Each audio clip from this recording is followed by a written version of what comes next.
if you say you want some more. I said, welcome to the mic check show. I said, welcome to the mic check show. I said, welcome to the mic check show. What's going on, y'all? It's your boy Knowledge, also known as ShantiDaGoat. It's your boy SimbaTheSpeaker, also known as the Nigerian Prince, also known as Mr. You Diggs, and we got a special guest in the building. We have the king of advertising. Please introduce yourself. What's up, y'all? It's BONIFACE Ogunti. You know I had to come show my guys some love. Definitely. Okay, it's love. It's love. Okay, so before we get into e-commerce and the lifestyle that you're living right now, I want to kind of take it back to Minnesota. I know that you grew up with your grandmother, so how was life like? I mean, life when I grew up with my grandmama was like anyone who grew up with their grandmother. If you grew up with your grandmama, then you know everyone used to be at your grandma's house. Yeah. You know what I'm saying? So when I grew up with my grandma, because what happened is that I came from Africa. So I actually came from Africa. I was an immigrant. So I came from West Africa, Liberia. That's where I was born in Ivory Coast, though. So I was born in Ivory Coast because there was a war in Liberia. So I ended up going to Ivory Coast to get my mom ended up delivering me in Ivory Coast. Ooh. So what ended up happening, I came here when I was about like 5-6 years old. So when I came here, due to the fact that my parents was young, so my mom and dad they had me when it was like 16. So my dad was pretty young. He was still in high school. Yeah. So when I came to the United States, when he had me and stuff like that, he was young. So basically when he had me when I came to the United States, my grandma had to take care of me because my dad was still in school. Okay. So my grandma had to take care of me, and then what ended up happening was that I just had to stay with her. And then that's how I grew up, just in her house. So I heard that you were actually growing up in a small town with a lot of family members over there. How was that growing up with that community sense? It was good because, you always feel at home. That's the thing about it. I grew up with a lot of people support around me. My uncles was all there. My grandma had my grandma had like 14 kids. You know what I'm saying? My grandma herself had 14 kids. Damn. So 9 of them was just in Minnesota. So we had so many, and each of them had like 4 or 5 kids. So like my cousins and all of them, we all stayed in the same neighborhood. So you always had that community feel. Yeah, so it was wonderful, man. Growing up with your cousins and everybody around, it's a different type of feeling. That community feel. Yeah. Okay.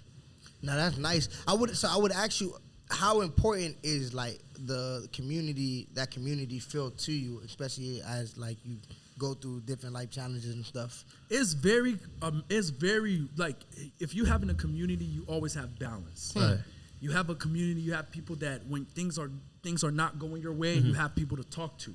You have somebody they can talk to about it, because a lot of us, when we grow up, we don't have people that we can conversate about different situations in life. So you always got to build some type of community and a friend group around you, because you can always persevere. If you have love and support, you will go farther in life. People who don't have love and support around them, those are the people that you see a millionaire jumping over a bridge when things happen. You see those different type of scenarios and things happen. The people out there going crazy because they don't have people around them that can put them back into into their current their environment that it was in. So it's important for you to have a community around you when you want to achieve long-term success.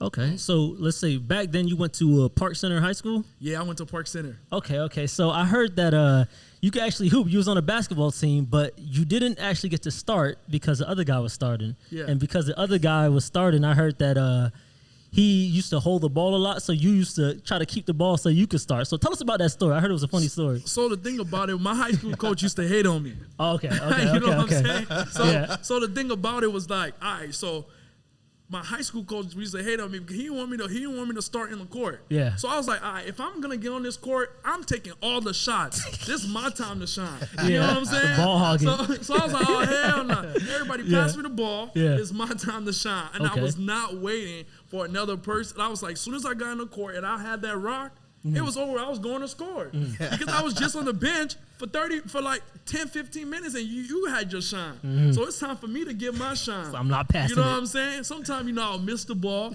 but I'll hit the ball sometimes too. Yeah. So so my coach was always like, he always wanted me. He loved me because I had that energy. You know what I'm saying?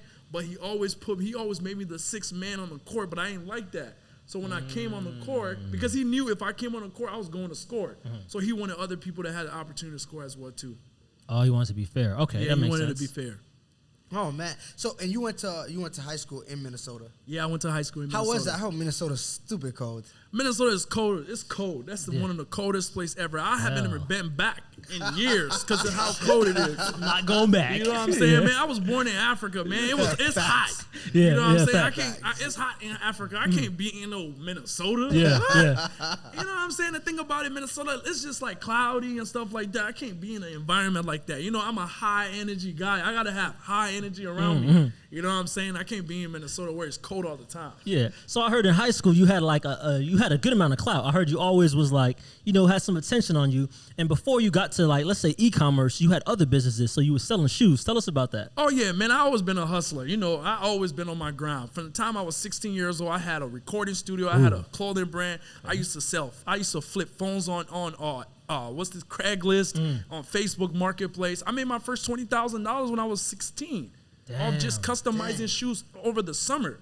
So making money was always a thing about me. But the reason why I was always like that, I always was hungry to make money, is because how I grew up. I grew up with my grandma, not my mom and dad. My mom and dad didn't have like allowance for me, so it was the only thing was to make money for myself, because my grandma had at least like 10 kids in the house. The only way we was gonna make money if we had to figure something out to sell. So what I ended up doing, because I started seeing people on social media was like doing airbrushing shoes, because I used to play basketball, so I used to love shoes. Right. So I seen some people airbrushing shoes online, so I was like, oh, you can airbrush shoes. So I ended up going on the website, spending like $500, saved up money for me doing like just selling candy in school. When Halloween came, I was one of the guys doing Halloween that used to actually go trick-or-treating but save the bags of candy until everybody ran out. That's clever. So That's clever. That's clever. Yes, sir. Supply and demand. Supply and demand. When everybody ran out of candy, I used to have my candy right in my bedroom, bring it out, put it in my locker, and started selling all my candy to everybody when everybody ran out. So I did that, made like $500 doing that, took that money, started doing shoe custom. As I made like 20 grand doing shoe custom, took that money, had a recording studio as well. I used to have a whole recording studio and charge people like $45 to come to my recording studio. Oh, okay. So you've definitely business has always been it's just been you. You've always had that knack for it. 100%. The thing about it was like, you know, I didn't even know how to spell entrepreneurship when I was doing this thing. That's real. Like I didn't it was never even about business. It was just about I need to make some money. It wasn't even like I didn't even know the whole terminology, business and stuff like that. It was just like, oh, go make some money, sell something. That was just normal. Hustle mentality. Yeah, because when I grew up, every single person around me was a hustler. That's real. I have friends who used to sell drugs. Like, no. Like, the best person who used to drive a Mercedes in my neighborhood, he used to sell drugs. He used to drive a Mercedes. So we all looked up to guys like that. But the thing about it, my stepmom, she raised us so well that we didn't want to do those things. We didn't want to sell drugs. But we still had to figure something else out, though. So we started thinking about, okay, how can we sell candies? How can we create a recording studio? How can we have a clothing brand? I even had my own clothing brand. I had all the celebrities. Waka Flocka was rocking my clothing brand. Nice. You know what I'm saying? That was like 17 years old. Yeah. So yeah. So like, who introduced you to the e-com game? How'd you end up getting there from clothing brands and recording studios, and I think you said AT&T at one point, insurance. So how I got into the whole e-commerce game, man. I used to play basketball, as you guys know now. So one of my friends, he used to look up to me because I always had like clout, so he always respected me. So when I was running my clothing brand, all my friends went off to college. I got the scholarship to go to Santa Barbara. Okay. But my dad didn't want me to go to Santa Barbara because it was so far away from home. Keep in mind, me and this guy never really got along. That was California, Santa Barbara? Yeah, California, Santa Barbara. Cool.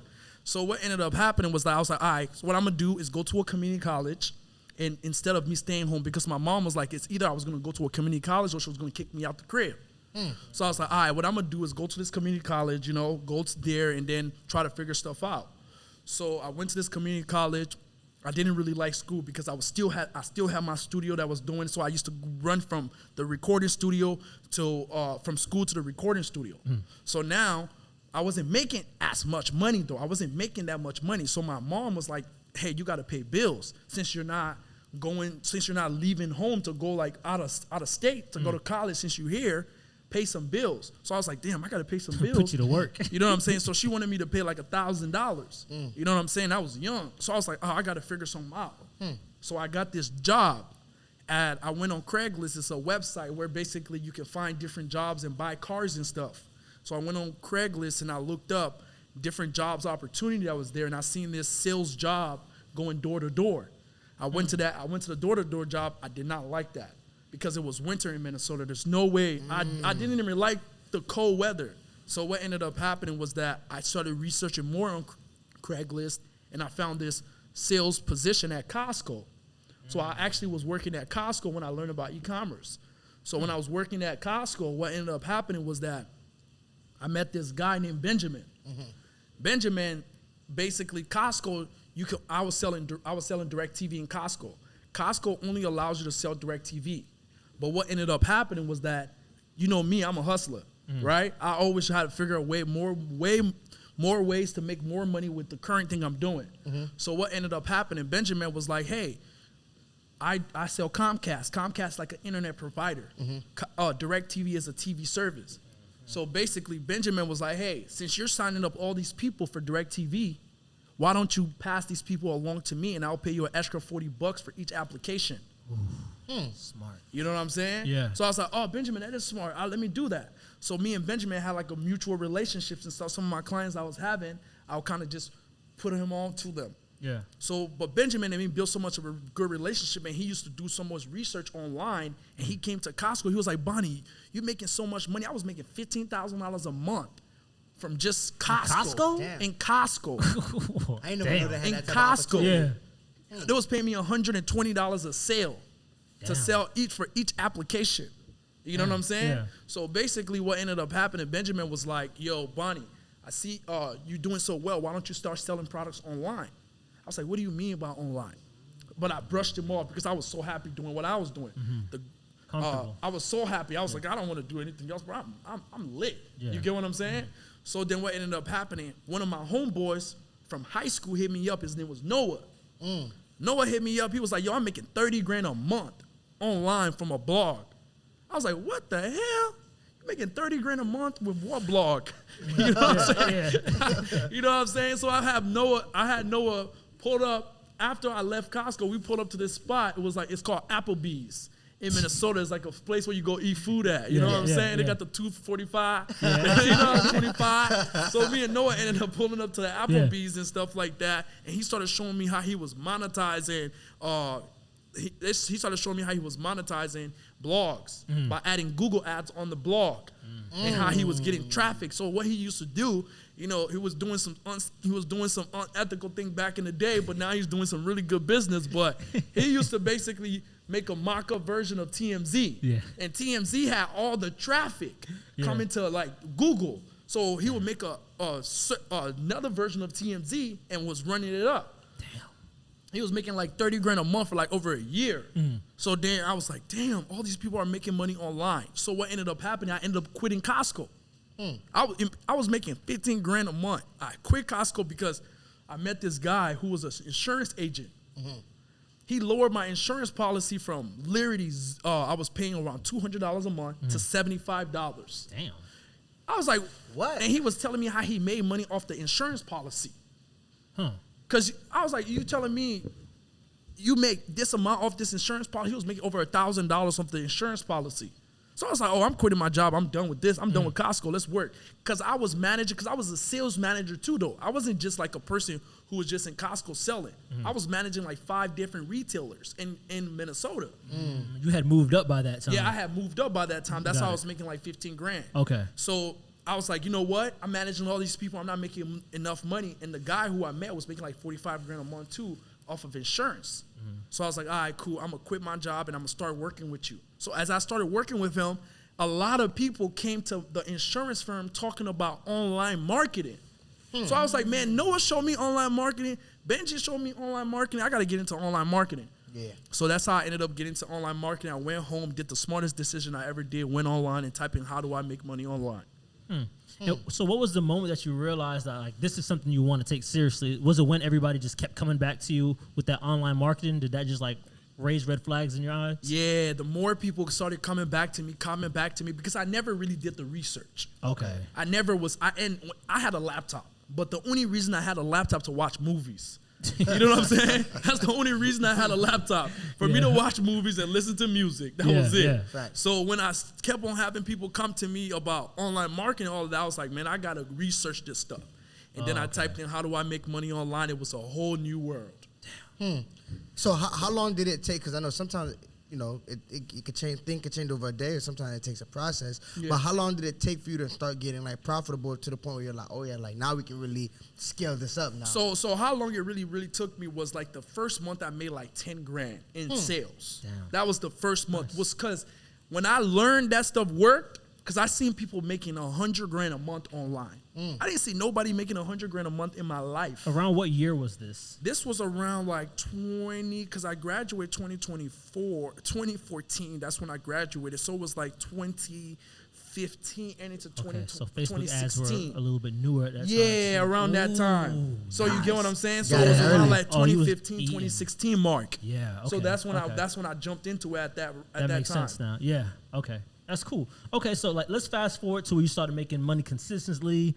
So what was the first thing you started doing with that money that started coming from e-com? Did you make dumb purchases? Did you throw it back into the business? How did you start moving? Nah, the thing about me was that I was so, like, making money was a game. Still a game to me. You know what I'm saying? The thing about it, when I was first getting started, I grew up in a poor environment. Right. My grandma used to pay me $5 to clean the whole house. Damn. You get what I'm saying? She's gonna discount. $5 to clean the whole house. So when I started making money, that money was not leaving anywhere. Yeah. You know what I'm saying? You said what did you put your money towards though? But so when I started making a lot of money, I always invested in myself to learn from successful people. Okay. The only money I ever spent in myself, I never bought. I had over, like, when I was like in 2016, I had over like around 400 grand in my account. My first year in business, I made over $1 million. Damn. You get what I'm saying? Nice. So basically what ended up happening, I was like, yo, if I'm making all this money, what would happen if I learned from people who was actually more successful than me?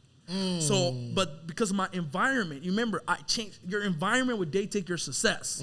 The only reason why I knew there was people more successful than me, because I was always seeking more strategies to grow my business. You get what I'm saying? A lot of people, what happen, they start growing their businesses and stuff. They don't seek more strategies to build those businesses. So I started seeking more strategies to build my business. I started seeing people was doing 100 grand a day. You get what I'm saying? I started seeing, these guys was doing 100 grand a day. My boy, Gabriel in Miami here. That's the first time I came to Miami, because Gabriel, he did 100 grand in a day. And he was like, yo, I'm doing 100 grand a day. And he had some Facebook strategy. So I bought one of his mastermind. It was like 15 grand at the time. Right. So as I was making money, I was always investing in myself to learn from people. So I bought Gabriel. He showed me some Facebook strategy. I started doing 50 grand a day. Then I went to go see Ty Lopez. Paid Ty Lopez and learned from him, from his strategy. Then left Ty Lopez, went to go see Sam Ovens. Paid Sam Ovens $45,000 to go learn from him. Nice. So you see what I'm saying? Like, I was always trying to learn from different people. So a lot of people will look at and this is how a lot of successful people are. A lot of successful people, the reason why, if you're not growing, you're dying. Like, there's no middle of the road. If you're not getting to the next level, trying to evolve yourself, you'll only stay in the same position. Exactly. Agreed. Every single month, I spend more than 20 grand learning something new. That's just the difference between, that's why you'll see every single time people will see me on social media, they see me always evolving. Because I'm learning from different people all the time. Everyone in this world see things and view things differently. Right. The way how you see things is completely different. The way how I see things, completely different from the way how he see things, completely different from the way how he see things. So it's all about getting around people who are successful so you can see how they see the world. You know, I want to ask you about that, because when your friends came, it's funny that you said that. He said one of the biggest things that he learned from you was that environment is everything. Yeah. And we didn't talk about this for too long, but when is the first time you realized, like, I have to change my environment? When I was working at Costco. Right. That was the first time, because I went from living in Section 8 to having my own condo paying $3 grand a month. The only reason why I left Section 8 to having a condo paying $3 grand a month was my environment. I started hanging around different people. Nice. For 1 year, I didn't hang around all my friends that used to be in Section 8. I only hung around all my friends that was working at Costco. And all these guys that was working at Costco was motivated people. Nice. We used to wake up in the morning. We all, before I even had my own condo, we had a house together. Nice. We all had a house together, and every single person was killing it. You get what I'm saying? So that environment, it wasn't just like, oh, I'm hanging around. I had my Mexican friends, I had my Asian friends, I had my Caucasian friends. We all was staying in one house. You get what I'm saying? So that environment pushed me. That's the first time I left my environment. And that right there was what shifted my entire paradigm. I heard for about a year and a half, you kind of like ducked off and were just focused on your craft. How was that year? How important was it for you? Oh, that was very important. What'd you do in that time? Sacrificing. You know, That's the thing real. about people, they don't sacrifice. So when I first got into internet marketing, my only objective was to become a master in Facebook advertisement. I was like, man, I'm going to be the best in the world at Facebook ads. And the only way I was going to achieve that by learning every single thing. I literally stayed home for almost 2 years. My car, I had a car that I had this lady co-sign this car for me, but what ended up happening was that she couldn't get a new car because I was co-signing a car with her, so that she ended up having to, I had to sell my car for her to get a new car off of credit. Damn. So what ended up happening, I didn't have a car for almost 2 years. Set you back a little bit. It didn't really set me back, it moved me forward because I had to stay home. You get what I'm saying? So when I had to stay home now, all I had to do was the internet. And then keep in mind, I was building relationships with people on the internet, friends. So when I was at home, it was just like I was playing a game because all my friends was on the internet. I had friends from all over, from Africa, from London, from Miami, and I was in Minnesota, from New Jersey, and we all was on the internet hustling. Yep. Someone was doing credit repair, some of them was doing this, some of them was doing that, so we was all hustling on the internet. So when I was at home, it didn't feel like I was at home. I always wanted to be home. I don't blame You know? I don't blame you. So what would you say was the biggest lifestyle change that you came to appreciate when you actually started benefiting more from e-com and start getting that money come in? My first condo. So I had this condo. You know, everyone have a vision board. And if you don't have a vision board, you should have a vision board. That's right. A vision board would change your life. It would impact you in so many different ways that you can't even imagine. Your vision and things that you want to achieve, you can achieve. That's real. But if you actually create it and look at it on a consistent basis. So I had a vision board on my wall of the condo that I wanted to stay in. It was about like 10 grand a month. When Was it in Miami? It was in Atlanta. That's when I moved to Atlanta. Okay. I had a penthouse. So that was the first thing I really treated myself because I was always at home. So you know I had to be somewhere that's nice. Yeah. So I'm like, if I'm going to be at home all the time, my condo got to be nice. Nice. Facts. So that was the first thing I really did for myself, you know? Right. Nice. So with the e-com now, are you still hands-on with the e-com stores, or how is that? Oh, yeah, I'm very hands-on. Love So to I hear create that. brands. So I started doing drop shipping first. Drop shipping made me my first million, so I don't knock it. I always tell people. That's real. if you're Even somebody- nowadays still? Even nowadays, I do not knock drop shipping. If someone's starting out, if you find a really good product, you can really drop ship that product and it will work really well for you. It works. But me, I focus mostly on creating brands because I'm not in the space of life to be hustling. You know what I'm saying? I'm starting a family. Facts. I can't be chasing trends all the time. You know what I'm saying? So like the thing about it, what I focus on now for the last three and a half years, I've been focused on creating brands. Nice. So I create my brand. Me and my girl has a collagen brand. And we have different type of brands out there. I help people with so many different brands because with brands, my first e-commerce business I sold it for over like 300 grand. Nice. So, but I got lucky. But with brands, you don't get lucky because you can always sell that brand. Because if you create a brand, you can have an Instagram you can have an Instagram account for that brand, a Facebook account, a TikTok account. It's clever. You get what I'm saying? Yes. So when you have all these different assets with the brand, it's easy for somebody to buy that Add-ons. brand. Yeah. Because you have assets with the brand. Okay. So yeah, so we focus mostly on creating brands. You know, America is about brands. Everything you have in your house is from a brand. Yep. And people think like, oh, if it don't matter what product you sell, you could be selling the same exact product as me, but my brand would be different than you. And I will still make sales. You will still make sales. People think there's competition in this world. I always tell people there's no competition. Apple's one of the biggest company, right? Yeah. Apple have only 1.5 billion users. Guess how many people it is in this world? 8 billion. 8 billion. Damn. Yeah. If Apple has 1.5 billion using this, 8 billion people in the world, that should tell you there's no competition in this world. Monetary abundance. You know? So everybody can eat out of the pie. It's just about who's willing to go out there and create a really good brand and really serve their customers. You know, people don't serve people. You know, when I created my first brand, the first thing I did, the first 100 people, I actually gave them a call. That's real. And asked them, hey, what do you like about this product? What do you think we could do different with this product? And a lot of people, what slow them down is because they don't really put that time into understanding how to retain their first 100 customer. If you can't retain your first 100 customer, you won't be able to retain 2,000 customers. That's real. Facts. You know? That's a good gem. So what does your day-to-day look like? Like, you wake up in the morning, what's your schedule looking like for the day? I mean, I work out in the morning. I just wake up in the morning, work out, probably go live on Instagram, make some calls. So I have a business in Africa. I own a trucking business as well with my dad. So I'll probably call one of my guys in Africa to see how everything's going. And then that's pretty much it. And then just go work out, probably go golfing with my friends, and then come back home, probably go live on Instagram. You know, the thing about it, like, people are like, hey, Boniface, you're super successful, but you're still selling your services on social media. Why? It's because that's how I started. You know what I'm saying? I feel like if you have a more duty to serve people, especially if that's how you got started. Yeah, that's real. Like, if you leaving people and not helping people and educating people with new things that you have learned, you're doing yourself a disfavor because that's how you got there. Yeah. You know what I'm saying? So, yeah. Can't neglect that avenue. You can't neglect that avenue at all. So I'm glad that you mentioned this. So you mentioned the social media thing, and I see you're really big on social media. When did it hit you like that you needed to take this more serious? Like, oh yeah, this is really what's gonna make me a lot of money. The day when I was 16 years old, the shoe custom brand, when I used to do shoe custom and stuff like that, I made my first $20,000. I made that from social media. Damn. I should have learned back then social media was it.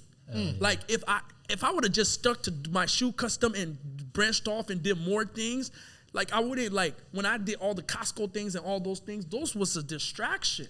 I actually figured this out when I was 16. I had this guy named LaTruth. LaTruth, he was like a big Facebook blogger. I had him post my shoe custom on social media, and I had over 3,000 text message of people wanting my services. I would literally have them ship their shoes, and put money, like $100 in the shoe box and ship it to my warehouse. Damn. That's how I was getting paid. There wasn't payment process or anything back in the day. Damn. So I remember a couple of years ago, you were one of the first people, especially one of the first young black guys, to have your stuff posted on the Shade Room. Like, what gave you that idea? Like, I'm gonna start putting stuff on the Shade Room. You know what I mean? What really gave me the idea of posting stuff in the Shade Room was G. Bryant. Okay. You know, G. Bryant was he's a fitness guy in Minnesota. So G came to Minnesota to network with me. So me and him was networking, and he was talking about how, like, he promotes his stuff with blogs and stuff like that. And I was like, oh, you do that? I was using blogs, but I wasn't using Shade Room. I was using, like, the smaller blogs. Okay. So he ended up connecting me with Shade Room and stuff like that. When he connected me with the people at Shade Room, I ended up going crazy. I did a post on Shade Room. The first post I did on Shade Room, that post made me $50,000. Damn. And I only spent like $3,000.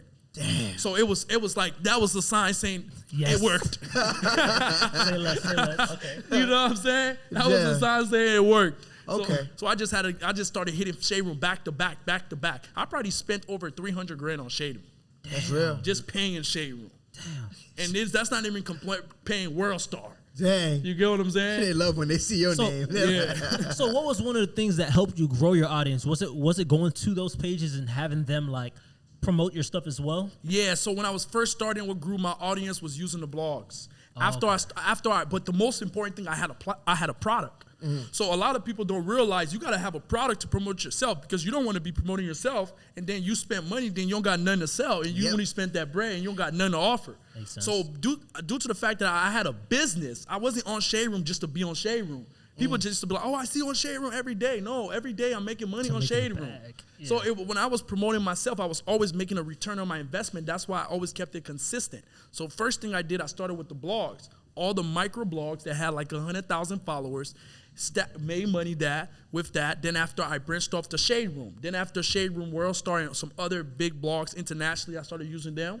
After that, I started going directly to the influencers The celebrities. Smart. I started going to the celebrities because the celebrities cost more than these big blogs. Yep. Some celebrities gonna charge you like 10 grand, 20 grand. You get what I'm saying? But I couldn't go to the celebrities after the bigger blog because the bigger blogs gonna cost less than the celebrities. So you kind of worked your way up in a way.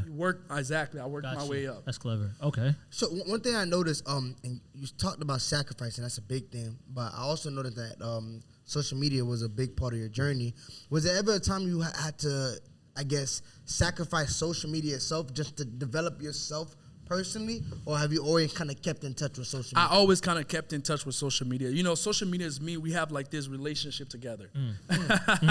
Social media and me have a relationship. Nice. We can't be a part of each other. We love each other. You know what I'm saying? Social media always, because there's people on social media, man. You know, you can't neglect social media. Yeah. Wherever people at, there's money at. That's real. So you guys got to be where the people's at. You want to make money, go where the people is at. And social media have all the people. When I was sacrificing, I was still on social media, but I was always working on my mindset. People don't work on a mindset. You know, I listen to audios and read books on a consistent basis. Nice. In that 2-year time frame, I probably read and listened to over 200 books. People are like, you listen to 200 books. Well, when I'm driving, when I'm cleaning the crib, when I'm walking around, when I'm at the gym, there's always a new book and something I'm listening to on a consistent basis that's consistently improving my mindset and educating me. Nice. Yeah, that makes sense. You know, it's funny because they ask how you're at 200 books, but if you look at how much music people play on their free time, social in an media, hour, and the social media is like, you could have read a lot of books, brother. Exactly. And you speaking about music too. The funny thing about music is that when I started listening back to music, people was like, "Damn, bro, that music's so old." But everything you listen to kind of like music seeps into your mind. Yeah. Every single thing. So I know there was a point in time where you kind of like went ghost on like, I think it was like Instagram or something. Then you came back. What were you doing in that downtime? So I went ghost on social media because what ended up happening was I made an investment in Liberia. Okay. Yeah, I made an investment in Liberia with my trucking company with my dad. I spent over $1 million on that. So basically, I was saving up so much, and I reconnected with my dad because me and my dad didn't talk for years. Me and my dad was never friends. My dad didn't. Me and that guy never talked. But what ended up happening after achieving so much success, man, I felt like there was a space for him in my heart. That's real. So I was like, man, I got to reach out to him and see how he's doing in life. Let me see. So I seen he was a bus driver, driving the yellow bus, driving kids to school. And you know, that kind of like felt something in my heart. You know what I'm saying? I'm like, man, I got to help him in any way I can. Right. So I told him, like, you know what? Come up with an idea of how we can make some money together, and I'll bring the capital. So he ended up coming up with some different ideas. Hey, let's buy a cargo ship. Let's buy some trucks. He ended up coming up with so many different ideas. And I was like, man, let's get into real estate. So I was like, you know what, let's do what we're going to do first with all these ideas, because I got to be motivated to even want to do these ideas. Because you said at one point he came to you and saying, let's do one truck. But you're like, nah, we can't do one truck. Yeah, exactly. Because he came to me like, let's do one truck. I was like, man, I'm not going to go to Liberia for one truck. You crazy? I was like, man, come up with something that can make us at least $250,000 a month, and I'm in. Because it got to be worth my time. So he ended up saying, I got this contract with this company, this palm oil company here in Liberia. So I was like, all right, let's do this. How many trucks do they need? He said they need about like 30-something trucks. I was like, all right, cool. So let's get all these trucks. So we ended up buying trucks, some to have as well, just in case something goes wrong with the ones that do go wrong. You know what I'm saying? So ended up doing a whole business. It took me like 6-7 months to make the business plan. You know what I'm saying? Putting people in place, buying motorcycles and all the different things just to make sure everything was good. You know what I'm saying? So basically, so that's what really took me off of social media, because I was trying to put all my attention into that because I was spending so much money on that. So I needed to put that time into that to really know that with all this, that it's going to actually follow through and he's going to do the work. So what would you say is the hardest part about being an entrepreneur? Because it seems like everything that you do kind of goes gracefully. Like, what's the hardest part for you? Bro, everything I did never went gracefully. Damn, that's real. Like, every single part is a hard part. Like, when I was first starting e-commerce, there was a time when I made $50,000 in a day. I made like about $700,000 in literally less than 14 days. But that was the worst time of my entrepreneurship when I was first getting started. Why is that? Because what ended up happening was the vendor, because I was drop shipping products at the time. That's when I left drop shipping. That sign, after that, I did not drop ship anymore. I started creating a brand. I had this vendor. This vendor, basically what ended up happening was that I was so reliant on this vendor. I was selling these slippers. Yeah. And these slipper slides was going crazy on social Facebook ads. So the vendor was like, okay, I'll fulfill all the orders and stuff like that. But it was during January to about March. So it was Chinese New Year. So you know what happened during Chinese New Year? The vendors, they go away. They're like, yeah, we're going to do it later. You know what I'm saying? So basically what ended up happening was that I ended up skilling my Facebook ads, relying on my vendor, and then my vendor didn't have all the products. Folded. So now I'm left with chargeback, and then the merchant account was holding over 200 grand for me. So I got merchant account holding over 200 grand for me. I got Facebook ad costs I already paid. I got customer wanting customer wanting refunds. So many things going on. That was one of the most. And then I was using one of my boy credit cards to actually run ads. So now my boy credit card had $30,000 that was down. Damn. And then I have money stuck here. And he needed to pay his stuff because he never had bad credit in his life. So, he was tripping on me. Freaking out. He was probably freaking. He was freaking out on me. You get what I'm saying? Yeah. He was freaking out on me. So, that was probably one of the worst times. I even had to go to the hospital because I was working so hard to fix the situation that I literally was not eating. You probably learned so much at that time. Oh yeah, I learned a lot when it came to skilling businesses up to that 7-figure, like doing almost 100 grand a day. I learned so much because that was actually what got my business here. That I know that if I'm skilling any business, I need to have everything systemized and streamlined. If I wouldn't have go through that situation, I wouldn't have knew all the things that I learned today. Real. Of course, Exactly. Of course. Exactly. So then, before we act out, what is your favorite part about being an entrepreneur? I think we should touch on that as well. Freedom. That's real. I can wake up tomorrow and go anywhere in the world just by waking up. Like, there's everywhere. Even my girl, I always tell her, she was like, oh, let's go here. I'm like, man, that's down the street. Down the street, buddy. I'm bugging me. That's down the street. We'll go there. I'm busy right now. That's down the street. You know what I'm saying? Yeah. Okay, so my question is, I'm glad you said that, right? So now you have this freedom, but like, at what point did you realize, like, okay, like this is successful? Like, I actually have freedom for myself now. The first time I really realized like I really made it was when I saw my cousin Julius. Okay. My cousin Julius drove to from Vegas to my condo in Atlanta. Mm-hmm. And when I saw him, like everything, when you're used to something, it's just used to your eye. It's like just normal. So it was like he was shocked that, you see Rolls Royce. And it was normal. You know what I'm saying? Like I've been living that life for over 4 or 5 years. So it was like, what you know what I'm saying? Yes. So when he came around me, I was like, oh, damn, I gotta appreciate the things that I have around me more. You know what I'm saying? It's like you don't even realize the growth sometimes until somebody from your past comes into the picture. Exactly. Felt that. That's smooth, man. Dang. So, that's down the street. So what kind of qualities do you think an entrepreneur needs to possess in order to be successful? You got to be self-reliant, number one. Mm. You got to be a risk taker. You got to be relentless. Mm. And then you got to be consistently learning. And when you say self-reliant, what do you mean by that? Self-reliance, because Robert Greene made a really good book that any entrepreneur should read if they're actually trying to be successful. It's about self-reliance. Because a lot of people think like they need people. They need people to do things. When I was first getting started, I knew that I needed only myself because I used to listen to self-reliance. I didn't feel like I need this person to achieve my success. I just needed to work and consistently keep learning. Mm-hmm. Okay, so I'm sure you're familiar with like the cash flow quadrants and being a business owner and implementing systems. Mm-hmm. So when did you start implementing systems into your business so things can start running without you? When I made 6 figures, I didn't implement no system. When I made 7 figures, there was only systems. When I'm almost crossing 8 figures right now, it's all systems. It's all systems. Like 90% of I work less than when I was making 6 figures. The person who's making 8 figures and the person who's making 6 figures, the person who's making 8 figures is working less than the person who's making 6 figures. It's crazy how that works. Makes sense. It's crazy how that works. Yeah.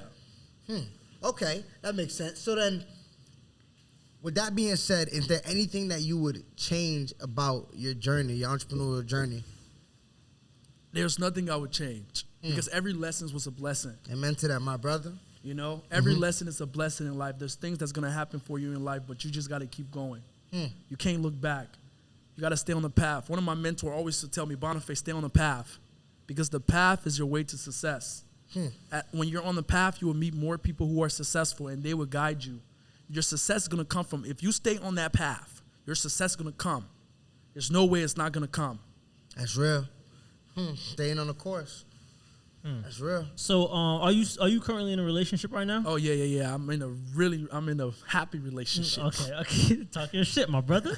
So, like, does that help you when you were building your phases of your businesses? Do you think that having a relationship holds you back at all, or does it help you with your business endeavors? Talk about that relationship and business. So, relationship and business always gonna help you. You know, it always, like, a lot of people don't realize me being in a relationship actually helps me because it keeps me grounded. That's right. Like, when you're in a relationship, it keeps you grounded. You're not thinking about too many different things. You're not getting distracted. A lot of guys out there just want to go have sex with a lot of different women. Like, all they're doing, trying to have sex with a lot of different women. You're putting out so many energy and you're wasting time. Yeah. You should be focusing on yourself. You know what I'm saying? All these women that you're around, they're really not going to add nothing to you. Facts. That's right. And me, I don't like to waste my time. There's no way you're going to be around me wasting my time. You know what I'm saying? Even when I was single, if I hang around any chick, the longer I'm hanging around you is, if it takes 2 days, I'm pissed off at you. God damn. Like, you taking too much of my time. I got too much stuff to do. So how do you manage being in a relationship and focus on your businesses at the same time?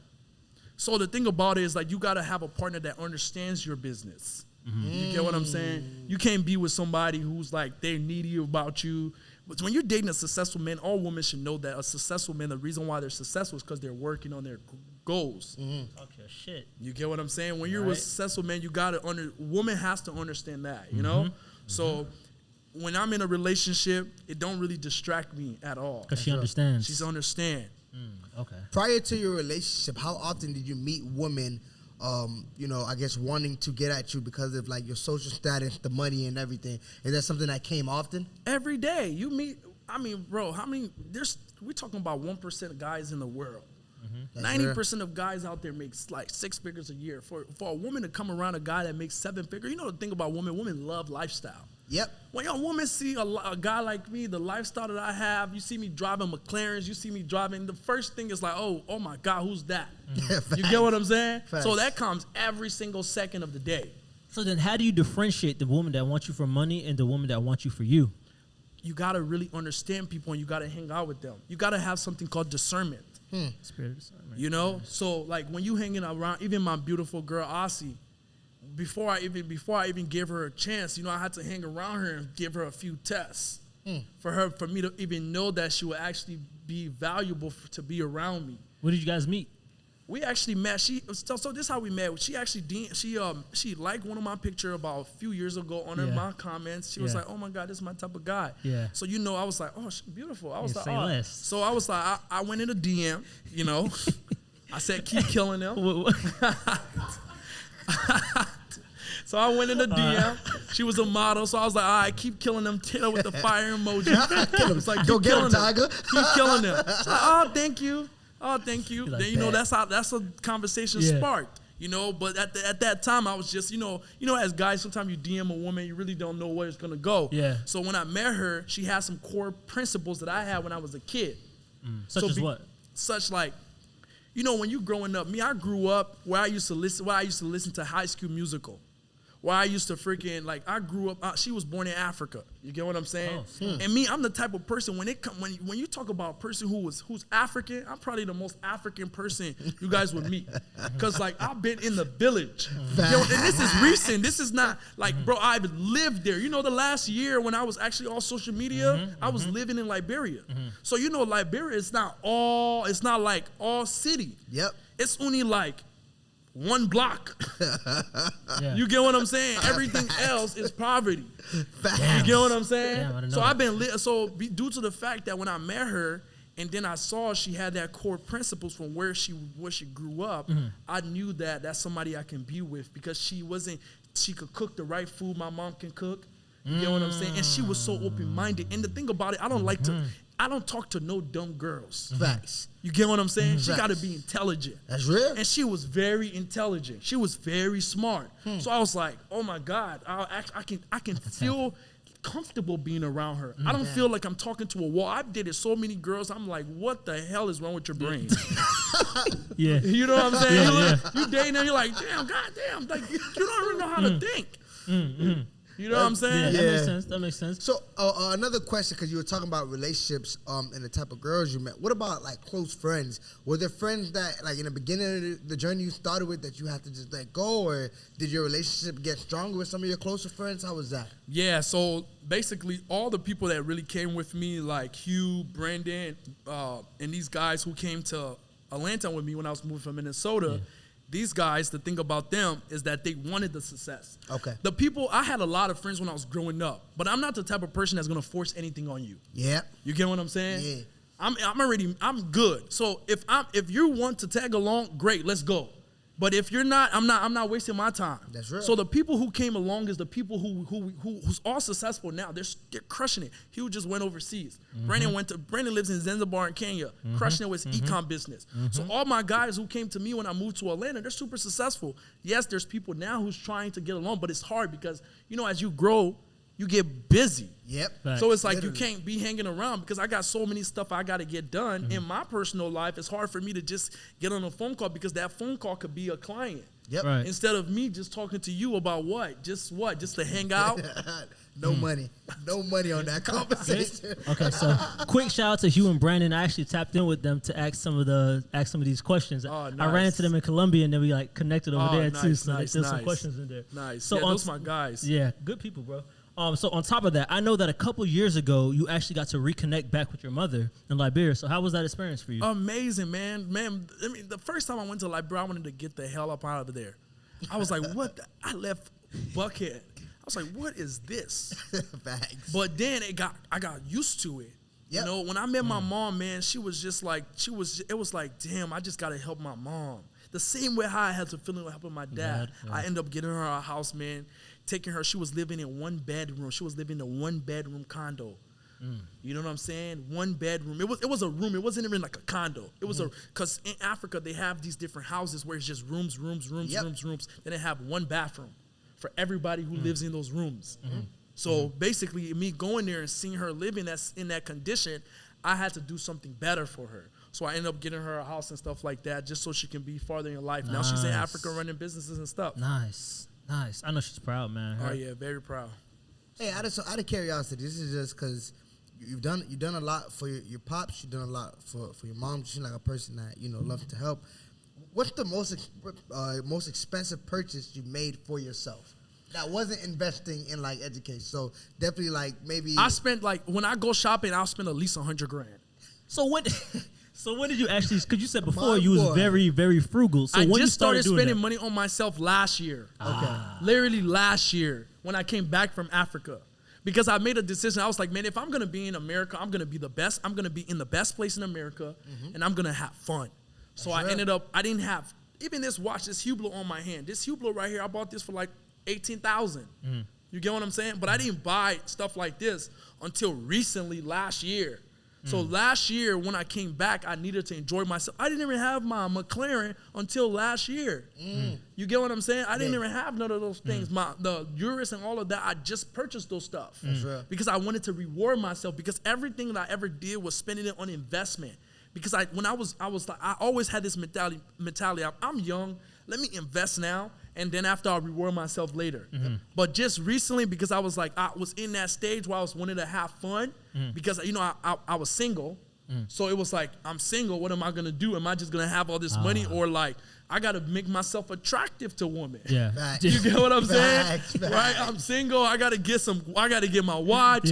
Cause I'm not trying to impress my homeboys. Yeah. You get what I'm saying? I was not trying to impress my homeboys in any way. There was no way I was gonna buy all those cars. Damn, you get what I'm saying? So when I got back to the US and I was a single guy, I was like, okay, cool. let me reward myself with the things that I want. Let me get the cars. Let me get the watch. Let me get the clothes. Let me get the shoes. Okay. Any favorites in terms of like clothes? I love shoes? Goyard. Goyard is one of my favorite designers. I just love their patterns. You know what I'm saying? Yeah, Goyard is nice. Okay, so what would you say are your strengths and weaknesses when it comes to, let's say, business and or personal life? You can pick one. When it comes to when it comes to my personal life, I suck at my personal life. In what regard? Like I didn't even know I didn't even know where my ID and my wallet be at. Like you get what I'm saying? Like I don't even know, like when it comes to my personal life, I'm like the worst. I don't even know where stuff is at. I didn't even know how to even turn on the dishwasher. You get what I'm saying? Simple stuff because I'm so locked in on my business. I like those things. I have people that just do those things. I didn't even know about those things. How are you with relationships in your personal life? No, I'm very terrible with relationships. I mean, the thing about it, all the people that I hang around with are all people who are doing business with me. Yeah. So I don't hang out. Like, you know what I'm saying? And these people are great friends. Mm-hmm. Y'all working towards something. We're working towards something, and I like, why would I want to hang around somebody I'm not making money with? Yeah. Like that makes no sense for me to work with someone who I'm not making money with. What's the point of us hanging out? Facts. Just to hang out, to hang. Time. Rich people don't hang. Facts. Rich people do not hang. Facts. Get the phone call you could be on with a client. You're just talking about completely nothing. Just wasting time. Wasting time. Oh, so what is fun for you nowadays? What is like? Would that be maybe just masterminds with your boys and like, okay, like that's fun for you now? Yeah, masterminding with my boys. You know, everybody. That's why I have a great friend group. I have a really, really good friend group, and I built that friend group, right? Every single person is doing different things, and all of them are all over the world. So I have my boy in Dubai call me with some real estate play.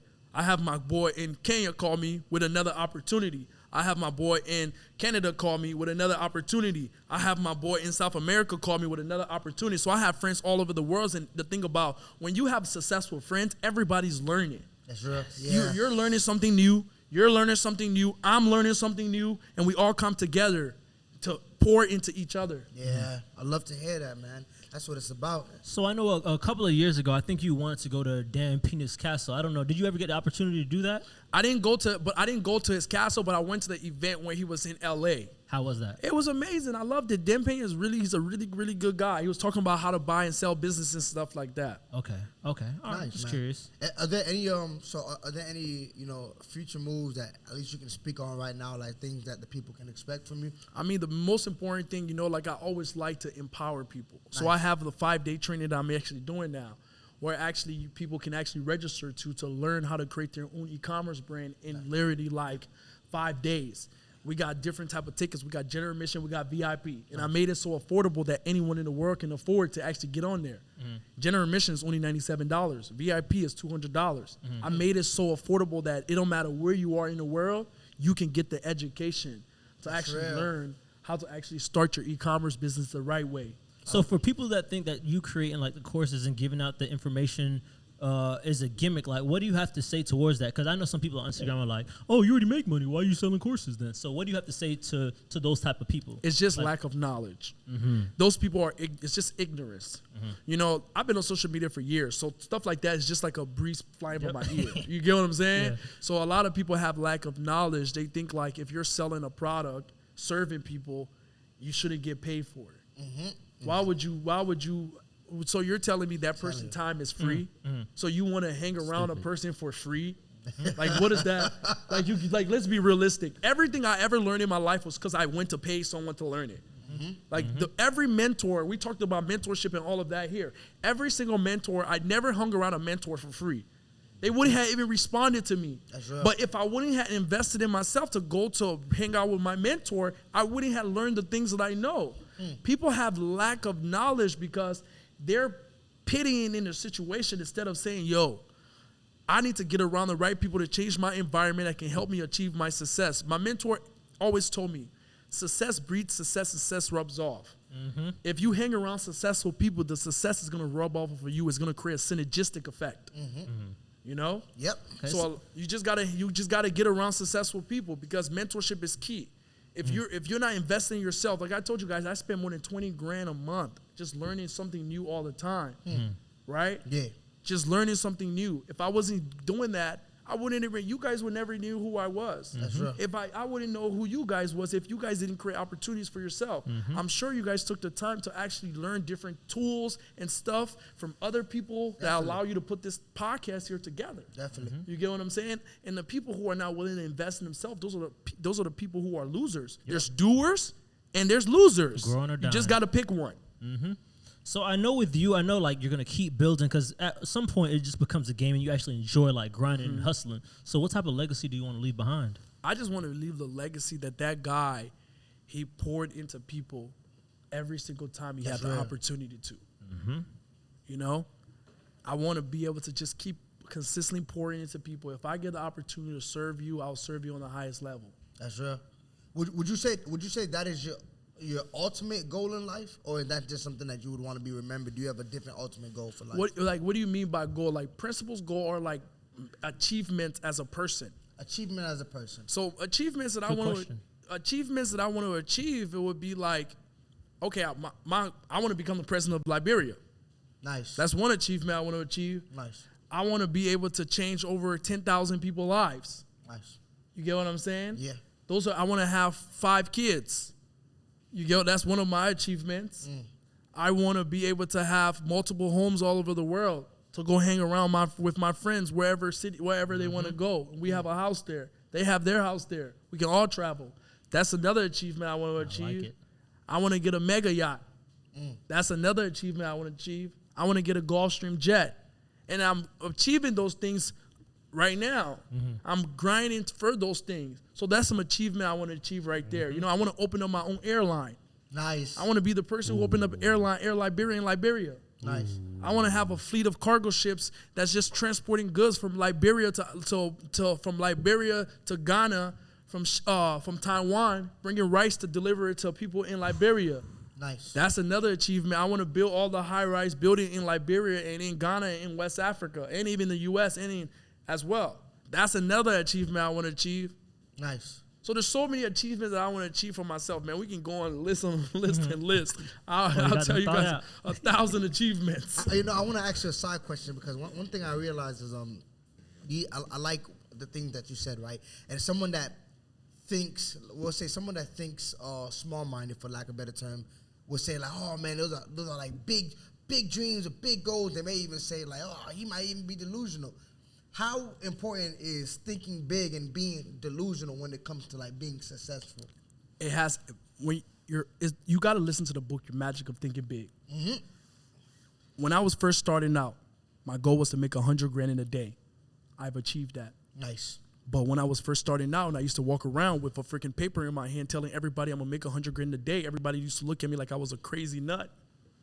You know? So it's okay for people to think you're crazy. You don't care if people think you're crazy because your goals is what's gonna pull you. Everything you dream about, you're gonna achieve. If you really put the time into it. Yes, sir. I agree. If you really, really put your time into the things that you want to achieve in your life, you will definitely achieve those things in your life. If you do not put your time into it, you will not achieve those things. Simple as that. Simple as that. Simple as that. Okay, so to give these people a free game now. So nowadays, if you were given $1,000, what would you do to go ahead and start generating some money for yourself now? The first thing I would do, I will always invest in myself to learn from someone. Okay. If I have $1,000 in my pocket, the first thing I'm doing is see who have information out there that I can go pay to learn from that. I would seek mentorship. Right. Because mentorship is a shortcut to your success. When you're getting mentorship, you're getting introduced because the 90% of people, they're just in the wrong environment with wrong people. So when you invest in mentorship and stuff like that, you start to open your world up to new people. So like that's more important than even making money.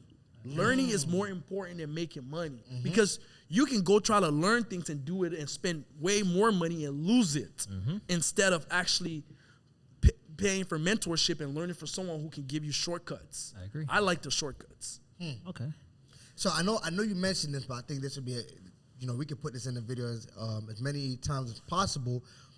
You currently are teaching people how can people, find you and be taught by you? I know you said you have the 5-day training, if I'm correct. Yeah, we have the 5-day training where we actually go over how you can start your entire e-commerce brand from start to finish. A lot of people, what happened is that they're starting e-commerce businesses, but they're not getting long-term success because they've been learning from the wrong people. That's right. My first e-commerce brand that I had, like I told you guys, the first 100 people that I had that bought from that brand, I personally messaged those people. I try to retain those people.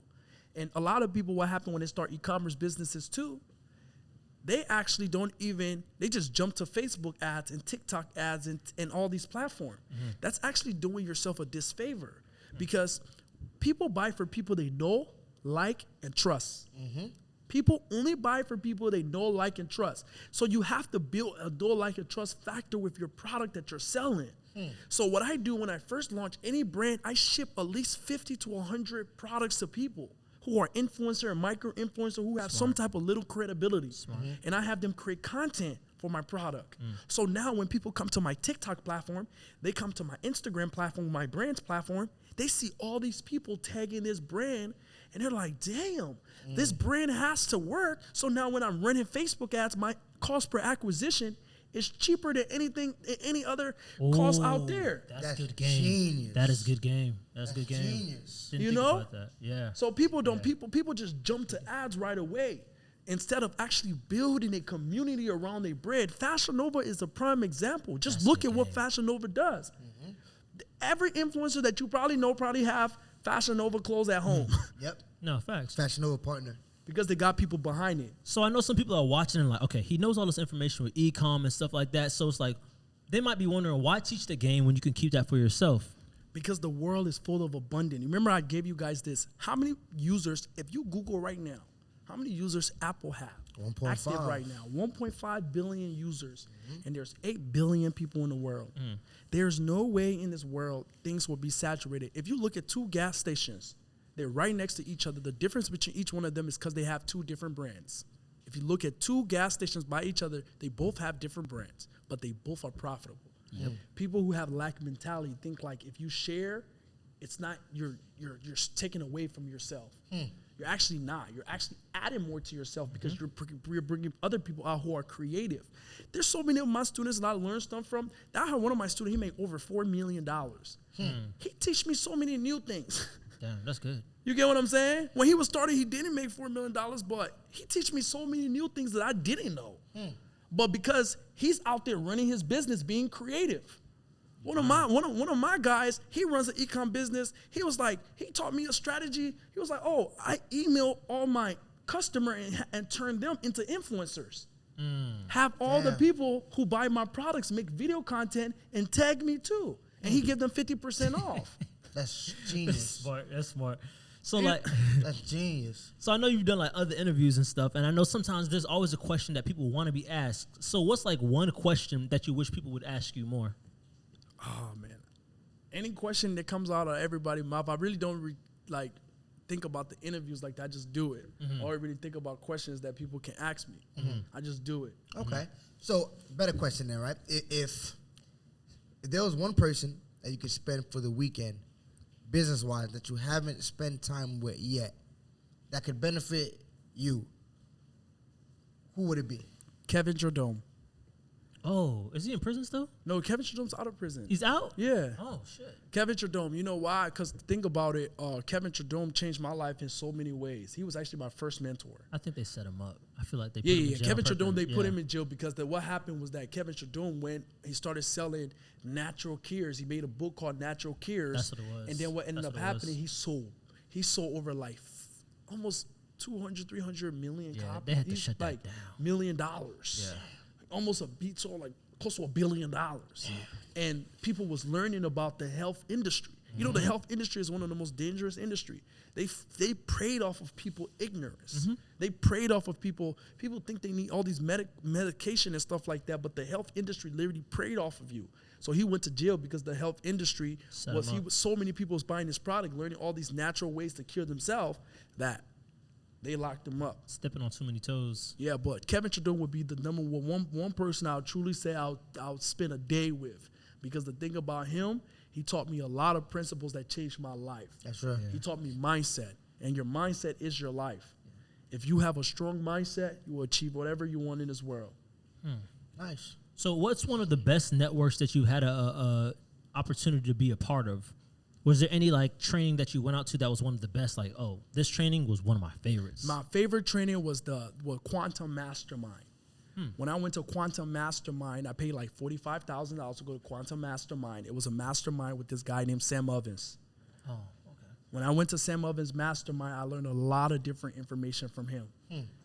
The people in the room, every single person in the room was making over $10 million a year. At the time, I only made $1 million in a year. So can you imagine being bro, I was so nervous in the room. Like, and I was the only black guy. You get what I'm saying? It's interesting. In the right room. People was coming from Australia. People was coming from UK, all over the world. So I was in that room, and I met so many people who are still good friends of mine to this day, who now are crossing 100 million mark. So personal question, when you pay those fees like that and you get into the room and you're actually learning stuff from those people, do they give you things where you can implement as soon as you leave to make that money back? 100%. 100%. Okay. When I paid Sam Ovens $45,000 to go to his mastermind, he gave me so much systems and automations. These are things that will go over some people's head, but he gave me so much systems and automation for my business. So he gave me all the back end work, all the email marketing, all the systems, every single thing, and I got new networks. He saved you years. He saved me years. That one investment was actually one of the best investments that changed my entire life. And after that year, I made $5 million. Damn, beautiful. You get what I'm saying? So me, if I wasn't going to put myself in that environment, I wouldn't have never knew anything about systems and automation. I wouldn't have never. But because I did that off of just the guy, Gabriel, actually pushed me to make that $45K investment. Environment. Because I paid Gabriel about $15K to meet him here in Miami. Right. And Gabriel was like, oh, I'm going to this master. I told Gabriel about the mastermind. I was like, yo, it's this guy that's having this mastermind in New York. We should both go. He's crushing it online. He made $20 million last year. Gabriel's like, for real, I seen him before. So me and Gabriel, the same day I met Gabriel, we bought our ticket for the mastermind. Good shit. Because it was happening that weekend. Gotta get it. So we literally left Miami and went straight to the mastermind that weekend. That every single person in that room, life changed. Because the thing about it is, like, when you learn from someone who is highly successful, their words matters. Yeah. Oh yeah. Yeah. Their words matter. When you learn from people who are highly successful, things that are coming out of their mouth are because they're living that. So everything, I don't care if anyone would have told me anything, but due to the fact that he was telling me that, that's all I needed to know. That's real. Because he had achieved that success on that level, so I needed to listen to that person. That's real. So what is like one, besides Kevin Trudeau, what would be one entrepreneur that was like the biggest inspiration or biggest example for you? The biggest example for me as an entrepreneur.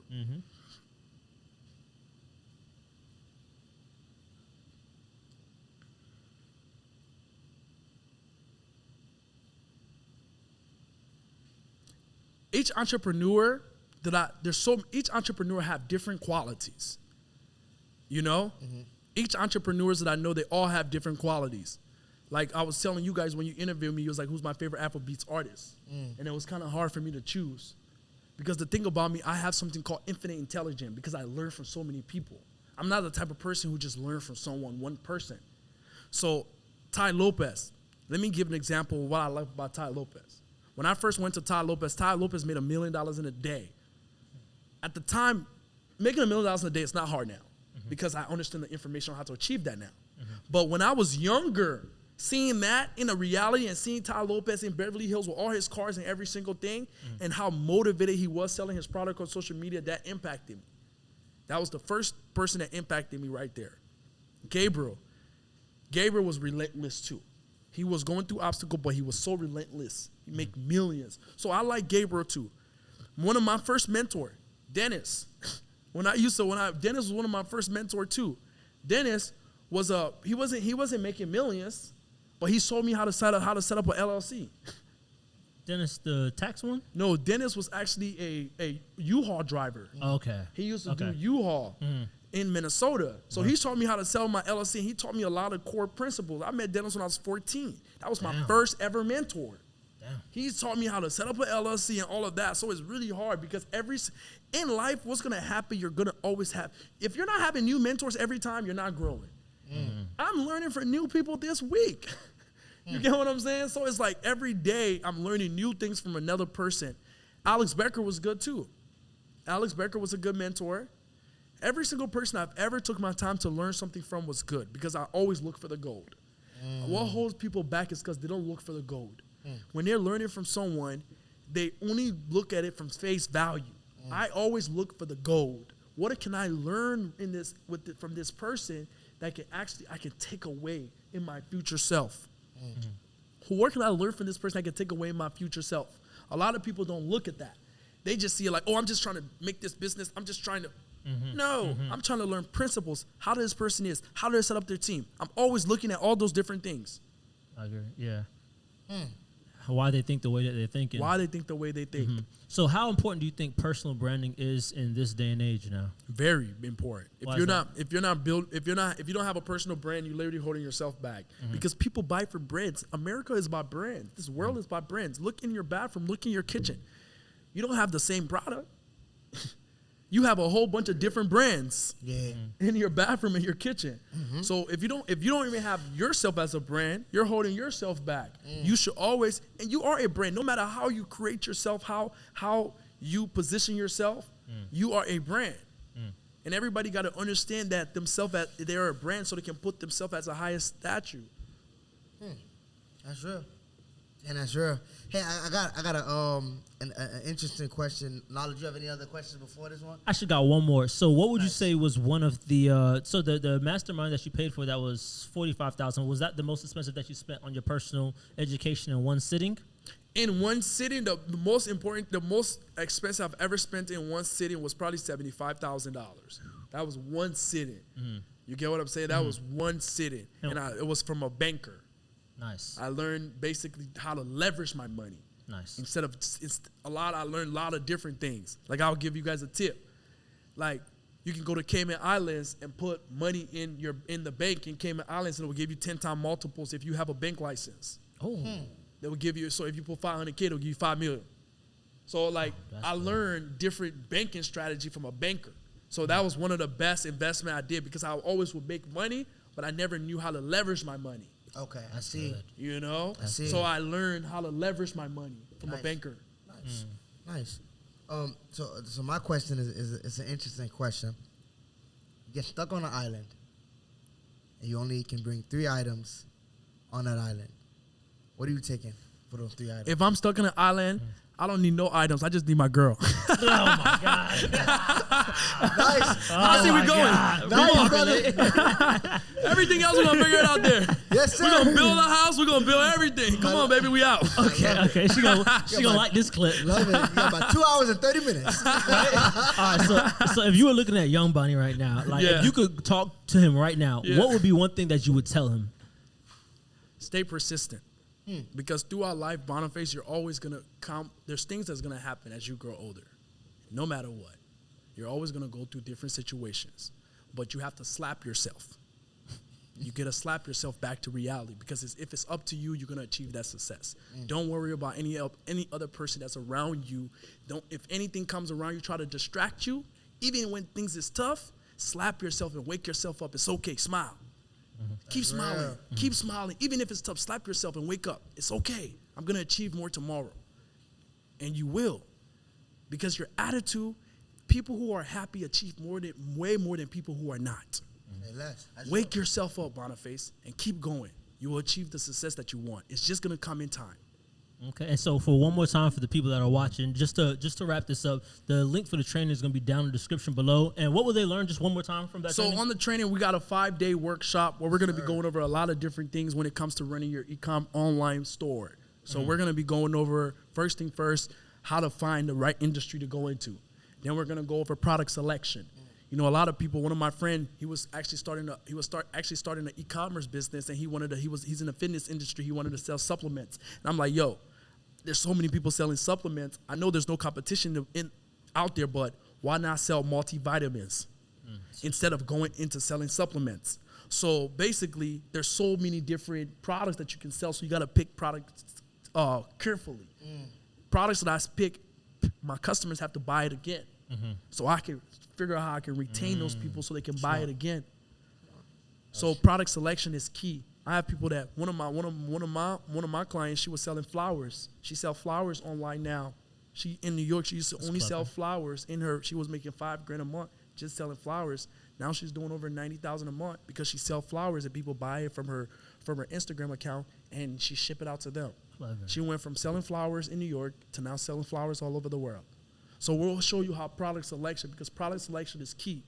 Then the next thing we're going to be showing you how to have a brand identity, because branding is everything. From your logos, from your name. A lot of people think like if they create a brand, a name doesn't matter. Apple, these companies pay people hundreds of thousands of dollars to come up with a name for their brand. They don't just think about it in their basement and say, oh, I'm going to close my eyes. It's strategies. So we'll be showing them how to come up with really good brand names, product mock-up, labels, packaging. Social media is all about packaging.